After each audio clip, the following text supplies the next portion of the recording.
Welcome to LG Transparent Conversations, the traveling podcast series powered by LG Electronics USA that brings crucial conversations about student-athlete mental health directly to campuses and beyond. I'm Taylor Rooks, and today we are at the Iowa versus Ohio State Fan Fest in Columbus, Ohio. And today's topic is overcoming setback and injuries. I am thrilled to be joined today by our panelists, Kameron Nelson, Coach Rustam Sharipov, and Dr. James Houle. Hello, friends, and welcome into LG Transparent Conversations, the traveling podcast series powered by LG Electronics USA that brings crucial conversations about student-athlete mental health directly to campuses and beyond. I'm Taylor Rooks, and I am so happy to be here for what I know will be another enlightening and important discussion. Today, we are at the Iowa versus Ohio State Fan Fest in Columbus, Ohio, at The Ohio State University, and we'll be discussing overcoming setback and injuries. This episode will challenge conventional perspectives by exploring how prioritizing mental health can serve as a powerful tool for enhancing athletic performance, shifting the narrative towards a holistic approach to student-athlete well-being.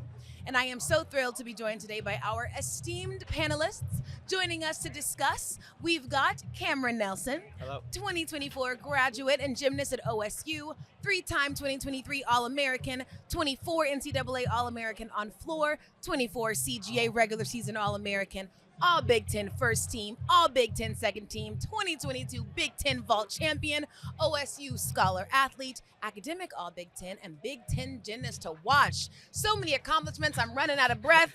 Welcome in Kameron Nelson. Thank We you also so much. have, of course, we have his coach, Coach Rustam Sharipov, 18 All-Americans, 2 Big Ten team championships, 1 Big Ten regular season team championship, 13 Big Ten individual championships, the 2016 Big Ten Coach of the Year, 1996 gold medalist on parallel bars at those Atlanta Games, and Ukraine won the bronze medal that same year at the Olympics. Welcome in, Coach. Thank you for having me. Yes, of course. And last but certainly not least, we have Jamie Houle, PhD, Director of Sports Psychology and Wellness Services for Ohio State Athletics, Clinical Associate Professor of Psychiatry and Behavioral Health at OSU, former All-American gymnast, 2001 NCAA Team Championship with OSU, 2001 and 2002 Big Ten Championships with OSU.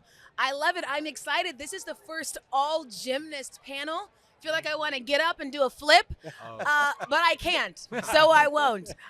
Really excited to dive into this conversation, but I really want to first set the foundation of what we're going to be discussing by asking what life has taught you all so far about dealing with and overcoming setbacks. And I'll start with you, Coach.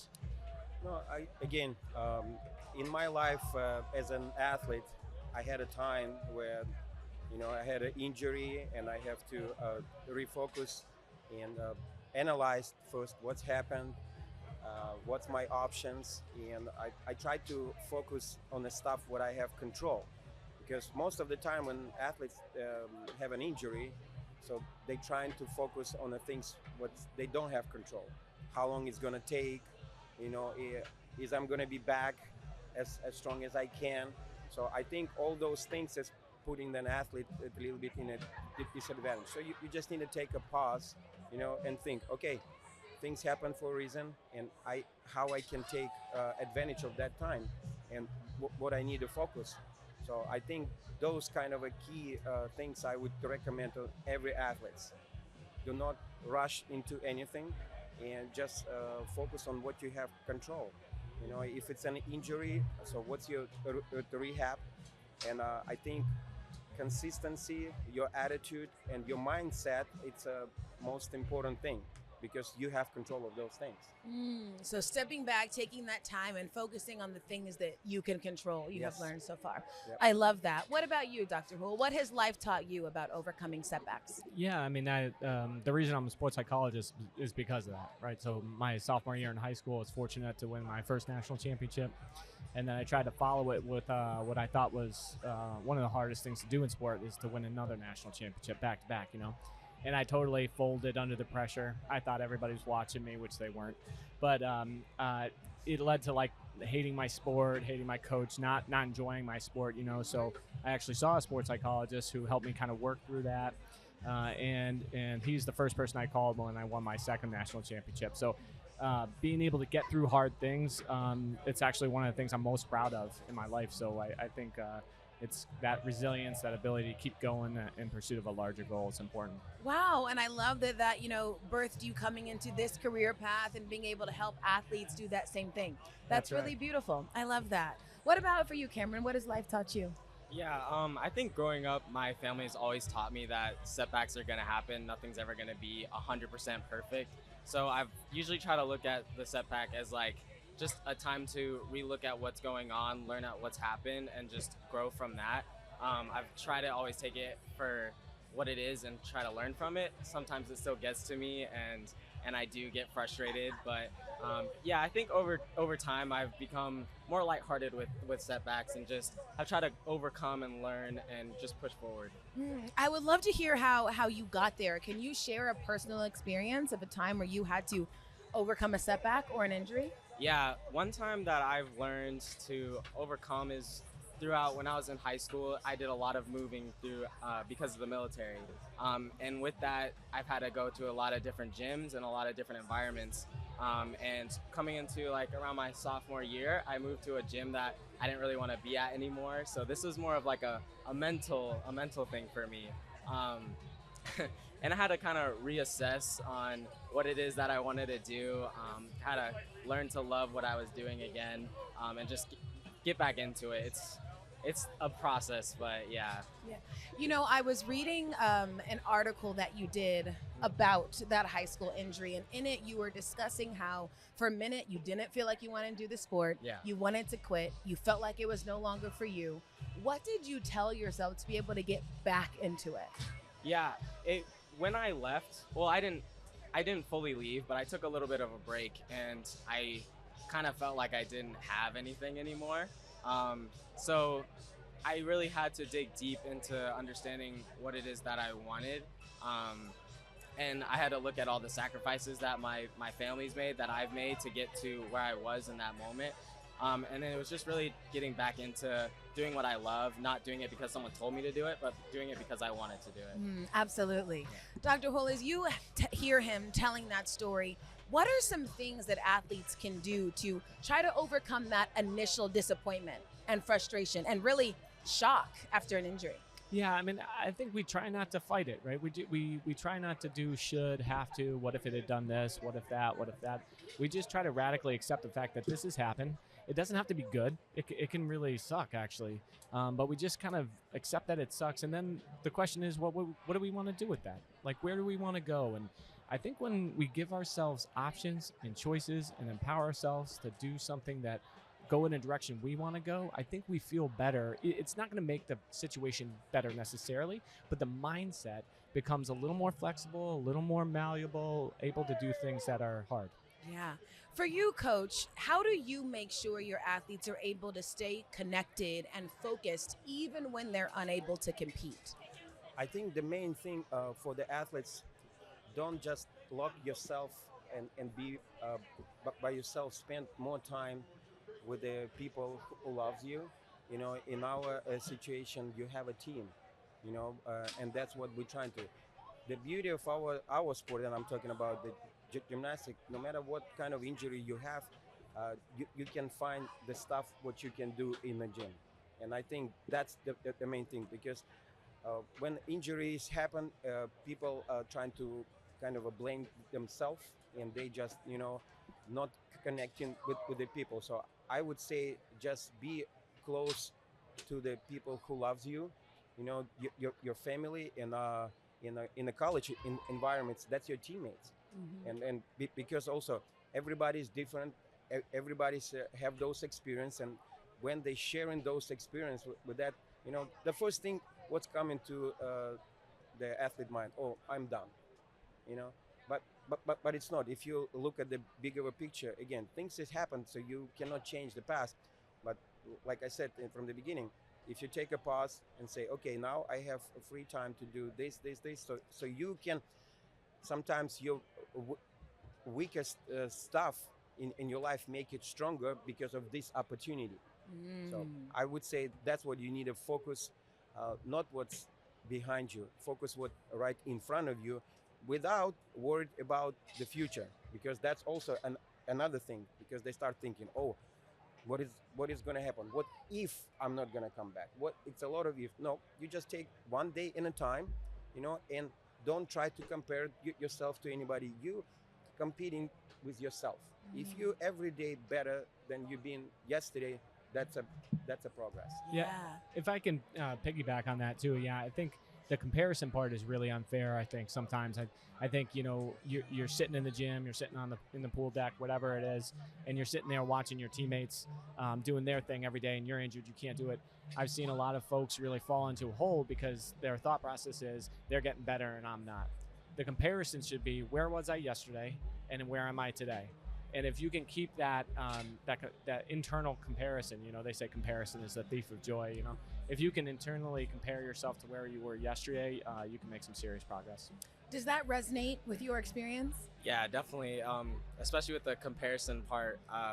I've never felt like I was the most talented or anything, and that comparison has kind of brought me down also. But I've always looked at previously myself, and I've learned how to grow from who I was yesterday to become a better myself. I love that. I love hearing that, because I know it's a journey to get to that, and you have to work on it every single day. So I love that you feel like you have really landed exactly where you want to be. What I hear you speaking about, Coach, is also just relying on community. And here at LG, we are very, very big on that. The support that's around you, recognizing the resources that want to help you. How big is it to be able to tap into your community, to be able to lean on people that want to support you, Dr. Houle? Yeah, I mean, I think it can get really narrow sometimes when we're having a hard time. It's almost like we get blinders, or our eyes get turned inside.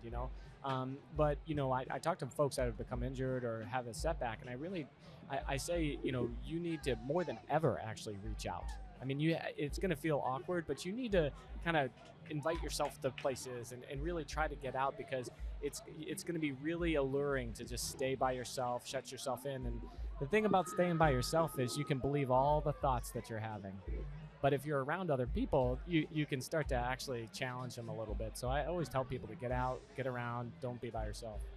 Okay, I love what you just said. You said when you're alone, you can believe all the thoughts that you're having. Explain more of what you mean by that and why you want to avoid that. Yeah, I mean, because, thoughts, we could have a billion thoughts, and there might not be any evidence for them. They might be coming from fear or worry, things that aren't actually based in reality. And so when we start believing those thoughts, we could go down a whole other path that we've created ourselves. Start believing some kind of narrative that has no basis in evidence. But if we go to a trusted friend, coach, mentor, counselor, whatever, we might say something, and I've been in therapy with folks before and just gone, what? You think what? And they're like, oh no, it's this way. And I'm like, I don't think so. Like, just that kind of confrontation sometimes can jar people back into what's based in reality. Absolutely. I would love to hear a little bit more about the dynamic between coach and athlete when you are facing setbacks or injuries, because you have to really be able to balance pushing them to recover, but also supporting them with where they are. How do you strike that balance, and how do you feel is best for the athlete to be able to both push and pull? Again, like Jamie said, we have so many resources in the college, and most of the time, when you get to the point you struggle with something, the first thing, and I'm talking about the men's, for example, we want to show that we can deal. I'm man, I'm gonna do it myself. I don't want any help, because the first thing is coming, if I'm gonna ask for help, they're gonna think that I'm weak. And I don't believe that. Because again, it's way better and easier to go through the struggle with a good group of people, who already went through that, who knows how it's worked. So why I'm saying, why learn on your own mistakes if the people already went through that, I think this is the waste of time. But I think by asking for help, I think it's saying that's you wiser, you smarter. So that's why it's I agree. You cannot just be in your own thoughts, because doubts. It's a big one, because people start doubting themselves. Or is it really gonna work? When they're not gonna see, and especially now the generation, they want the results way faster. And in some injuries you have to be patient. Everybody's recovering differently, and then comparison, then it's coming, oh, he had this injury but he recovered fast. Everybody's different, so just don't compare yourself. Just keep your own pace, and with your time, just patience. It's really important, and that's what we're sharing with the athletes, and try to help them to understand. Okay. For you, Kameron, has it always been easy for you to be able to ask for help? Definitely not. No. I usually have to have someone come up to me and ask me what's going on, because I don't know, or else I'm not going to give you an answer. Yeah. So are you actively working on that? Have you felt yourself get better? Yeah. And if not, I would also love for you to give some advice on how he can do it better if he is looking to do so. Sure. I've definitely gotten a little bit better at it. This goes just throughout with time, I guess, realizing that I'm not good at it. But I've definitely opened up a little bit more. I'm a stubborn person, especially when things are going wrong. I can be very stubborn and stuck in my head and in my own way. But for me, with like a coach, if a coach is coming to tell me something, if I'm in like a stubborn mood, I might not want to listen. But what's helped me build a relationship with my coaches and being able to talk to them is finding relatability with them. A lot of the things that I've gone through, they've gone through as well. And when they tell me stuff like that, it makes it a lot easier to be able to have a conversation with them and kind of feel like that's truth. Yeah, and really feel like you're not alone. Yeah. I'm sure there are many athletes listening that feel similar to Kameron, don't always want to ask for help. They're still navigating that. What would you say to those athletes? Yeah, I mean, I think, I would ask him, I would say, do you want to get better? Like, do you want to be elite? One of the things I love about working at Ohio State is, we work with elite athletes, people who want to be national champions, world champions, Olympic champions. And so I asked them, do you want to be elite? And I would say the vast majority say yes. And I'd go, well, then, that's what we're here for. We're here to take you to the next level, and to come to see our services, for example, at Sports Psych and Wellness Services. You don't have to be sick to get better.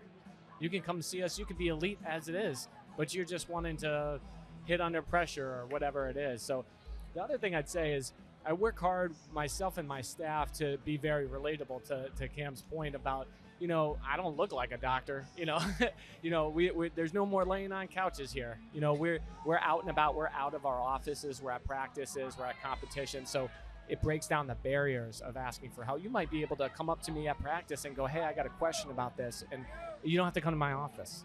And so that breaks down the barrier, the stigma, that kind of stuff, makes it easier to ask for help.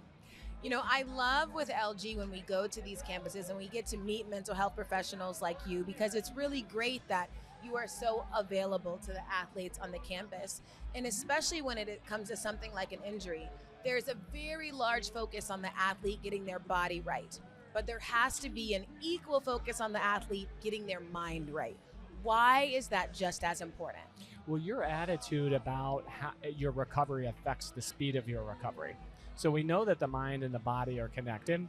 And so when we see an injury as, for example, like a challenge versus some overwhelming object that can't be moved, it actually makes you approach your physical therapy and your life in a more optimistic fashion. And we know that optimism, that hope, that kind of thing, that makes recovery faster. And there is data to support that when people are in counseling and going through injury rehab, they actually get better faster. Yeah. And so, I think it's the connection of the mind and the body and your attitude about how it's going. Coach, how have you seen so many of your athletes benefit from understanding that the mind is just as important as the body? I think you can see the significant shift with the guys if they understand. And I would say right now, even if like 1, 2, 3, like your body could be physically ready, but you have to be 3 times stronger mentally. in order to succeed. And like Jamie said, you don't have to be sick or injured, ask for help. If you want to grow, you need to know the little things what you can improve, because when you get into elite, the separation is very small, and if you want to have a little edge, so that's what I think the visualization is crucial. Now it's a good things, how the athletes preparing, how consistent they are on a daily basis. It's like a rituals what they doing prior to the competition. I think by learning from the elite and see what they doing, I mean, you can look at LeBron, you can look at other one, ask them how much time and money they spent on their recovery, and it's a lot. Yeah. Because they want to be successful longer. So that's why you need to take care of your body and your mind, and then I think you're going to be successful longer. Absolutely. And all those elite athletes recognize that has to be a holistic approach. You have to put focus on both sides. So I absolutely agree. Speaking of that, for you, Kameron, what was the process of trusting yourself and regaining confidence, not being scared of re-injury, post-injury? Yeah. I've always struggled with negative talk with myself, especially if it comes to an injury. And when I look at the things that I'm positive about, I realize that I'm very good at those things. So I've tried to shift my mind into thinking that the things that I'm bad at, or when I'm injured, that I'm good at those things. I feel like I can't recover. Then I start to shift my mind, like I can recover like really fast. I can recover in like 2 weeks if it's like a 2-month process. That might not always be true, but it definitely does help with the speed and the it makes it easier for myself. I don't have to stress about it so much because I'm just more enjoying and happy about it. Yeah, I love hearing that, because with LG we focus a lot on positivity and how optimism can genuinely change your life, and it feels like that self-talk was a tool that you use and help propel you. Yeah, and one other thing that Rustam said was visualization. That is another thing that's helped me so much. I realized that I don't have to do everything physically all the time. The mind is way more important than your actual body. I can think about these things when I'm at home, when I'm at practice, and then when I'm able to do those things again, when I come back from my injury, they make it way easier than if I was not thinking about them. Yeah, that's great. Dr. Houle, tell me more about the advantages of positive self-talk, speaking about yourself in these very positive ways. Yeah, I mean, I think, we want to be realistic, and we want to give ourselves the hope. Hope is a huge motivator. As long as it's within the scope of reality, right? I'm never going to be able to dunk a basketball, no matter how positively I talk to myself. But I can train to do X, Y, and Z. I think the positivity, what I'll call, the growth mindset.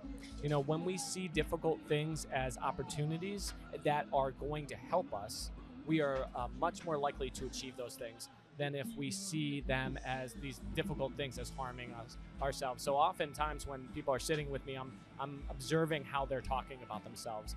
And a lot of these elite athletes, they are very critical of themselves. And honestly, a little bit of that has actually helped them get to where they are. They push themselves really hard. But I ask them things like, can we be really hard on ourselves, and critique ourselves, but not bring ourselves down?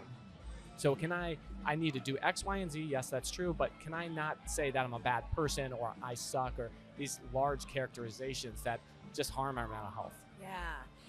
As I'm obviously listening to Dr. Houle talk and knowing that you have benefited so much from having so many resources around you, and I get to hear so much about Kameron's journey, how proud does it make you as a coach to be able to see your athlete growing every day, working towards making sure his mental health is always as optimal as his physical? I would say that's what makes me wake up in the morning every day and come to the gym, because of those moments. Because I see that I can make a difference in those student athletes' life. And again, not just in the gym, because it's also, we're teaching them life lessons outside of the gym. Because what sports teaching them, it's gonna be with them for the rest of their life. So I think that's what making me strive for what I do, because sometimes what Cameron can say, we not always have a good practices, good competitions, but by the end of the day we analyze and again what we can change, what's happened, and all we can do just move forward and focus, like Jamie said, on the positive things. In every loss or bad competition, you can find something you've done right, and that's what you have to feed yourself. If you start feeding yourself with the little things, then those little things become big things. Definitely. Yeah. Does it make you happy to hear that? Do you feel Yeah, that? definitely. Yeah, I love that. Okay, I would love to hear from all of you. Do you have, a favorite athlete who overcame a setback or injury whose story has really inspired you? I'll start with you, Yeah. Cameron. Recently is one Brody Malone. He's Okay. a gymnast from Stanford. He was just at this past Olympics. He I think he broke something in his leg. He was out for a long time, and you could see him go through the past year and a half of just doing recovery over and over, like nonstop. He was doing that probably longer than we were practicing. And from 2022 till 24, it was just him getting back into the swing of things. And then he ended up qualifying to going to the Olympics. Wow. And he's someone that has always been close to me. I've known him for a long time, and being able to see him overcome something like that has made me it's crazy to see that. Yeah, like the fact that he was able to, it really does motivate you and push Yeah. you. I love that story, and shout out to him. Yes. What about you, Coach? You have a favorite athlete, favorite story? I mean, it's not favorite, but I would say Cameron might not remember, but Jamie might.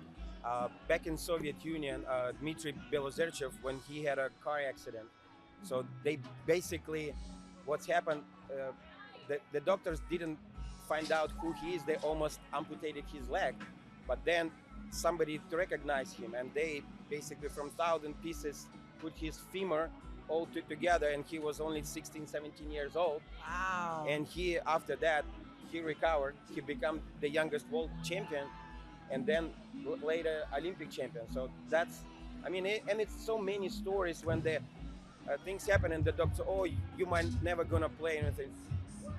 I know, the mind can make so much stuff, but it starts inside you. It starts inside each of us. If we believe and we put work into it, we can be better in anything. Yeah. So, Beautiful story and yeah. really beautiful words, for sure. Jamie, do you have one? Yeah, so my coach growing up was Tim Daggett, and he was the 1984 Olympic gold medalist, and then I believe in '86 he had a compound fracture in a competition through his came out the side of his leg, and he almost bled out on the mat. And he, similar to Bill Zerchev, he was told before he went into surgery that they probably have to amputate his leg, and when he woke up, they were able to put it all back together. And he was able to train and come back and be at the '88 Olympic trials. And that was in my face every day when I grew up. I saw his scar, I could tell he had been through it, and to overcome that, if I have a bad day, I can look at his scar and go, not that bad. It's not that bad. Keep going. For sure. I love how, honest and open and vulnerable all of you have been throughout this conversation. And what we really try to do with LG Transparent Conversations is normalize talking about stuff like this, being able to tell people what you are going through. Why was it important for each of you to participate in today's conversation? I'll start with you, Cameron. Sure. I think it's just important to tell my story because I know that there are people similar to me that also might feel like that they can't be successful in whatever they do. So I think it's important that I let those younger guys hear my story and kind of light up and want to follow in my path. Yeah, and they absolutely will. Thank you so much for being here. Thank you. What about you all? No, I think why I'm joining this conversation, I know the mental health, it's real. For us, for the coaches, I would just encourage any athletes, you need to talk about it. By keeping inside yourself, it's not helping you. If you don't want to talk to the coach, you need to find the people who you want to talk. But I think that's what it have to be in opening, because we as a coaches, we cannot read their minds. We only can from our experiences just guessing, and sometimes we make assumption, and we're asking, and sometimes we're right, sometimes we're not. But I think if we know what's going on with the person, I think we can help better. Yeah, absolutely. Yeah. What about you, Jamie? Yeah, I mean, I wanted to kind of be able to talk about it. I mean, I think we as people need each other. You know, we need to be able to talk to each other. You know, I mean, I think it's becoming a more and more separate world. And I think we just got to be able to connect, you know, and talk to each other. We have more in common than we do apart, you know. So I think being able to connect, being able to share the stories, you know, that so somebody might go, you know, I've been through that too. And I think that power of empathy and people being able to connect on things that they share can really help us. So I just wanted to share the story. Yes. Well, you know, it has been really enlightening to me to be able to hear, you know, your passion for your job, how much you want to help these student athletes and how much it is showing in people like Kameron. And then for you, Coach, your dedication that you have made this your life's purpose to make sure these student athletes are ready, both physically and mentally, and then being able to hear everything that you have overcome. This has been a really nice conversation. I appreciate all of you for being here. Make sure if you're listening, you listen to some of the previous episodes, and thanks for joining us. Life's good, y'all. Thank you. Thank you. Thank you so much for joining us on this episode of LG Transparent Conversations. For more episodes and to catch up on season 1 and 2, check out LG Transparent Conversations on Spotify, Apple Podcasts, or at lg.com/us/transparent-conversations.